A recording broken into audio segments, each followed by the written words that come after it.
मालिक साईं, तू मोर के वापस आण। केस ताईं मन जी राहूं तकींदी रहंदसि।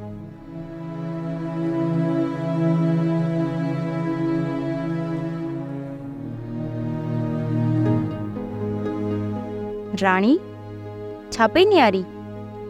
तू छा पई ॾिसी? अम्मा चए थी त निगाहूं फिराए अच, ॾिस मुजेरी अची थो या न। मुजेरी जी राहूं त हर नज़रूं थियूं ॾिसनि।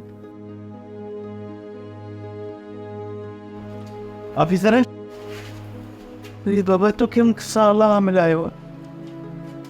मां ॾाढो परेशान हुअसि। खाइण जे लाइ घर में कुझु बि न आहे, पोइ मुजेरी जी राहूं न त कयूं त ॿियो छा त कयूं? काका खड़पीर वटि कुझु पियो आहे। काकी कज़ी असांजी मदद करण लाइ तयारु आहे, त पोइ असां उन्हनि खां कुझु छो नथा वठूं? उन ॻाल्हि ते त काकी बि बोल ऐं काका सूमर, तुंहिंजो भाउ कॾहिं बि राज़ी न थींदा।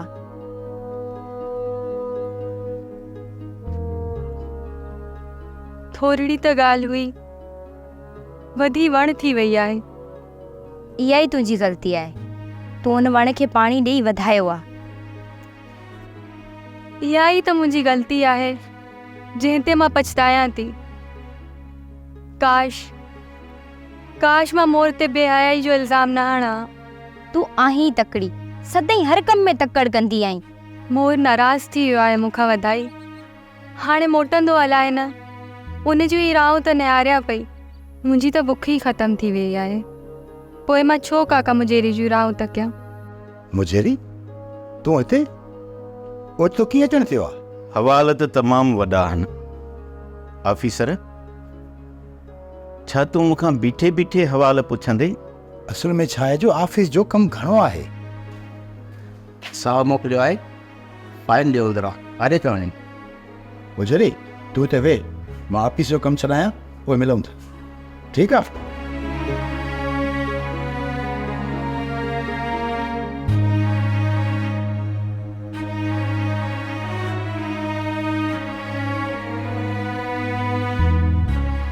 तूं भले मोर जी राहूं निहार, पर हर दिलि मां इहा ई दुआ थी निकिरे त काका मुझे ई वापसि अचे, न त सभु हिते बुख में मरी वेंदा।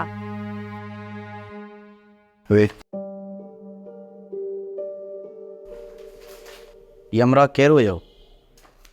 मां कुझु ॾींहं हिननि जे ॻोठु घुमण वियो हुउसि, ऐं हीअ मूंखे अरिड़हें ग्रेड जो ऑफिस सम्झी वेठा,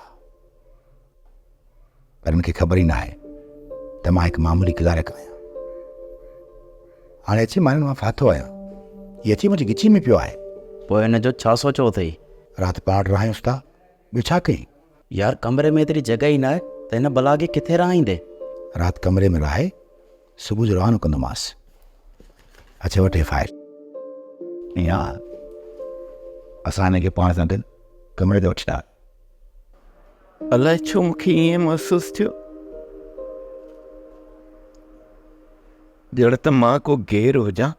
सोप सीरियल मोहब्बतुनि जो माॻु तमामु एपिसोड्स ॾिसो हाणे HD क्वालिटीअ में। विज़िट करियो असांजो YouTube channel Sindh TV HD drama. Subscribe कयो असांजो official YouTube channel Sindh TV HD drama ऐं वधीक अपडेट लाइ बेल आइकन खे क्लिक करियो।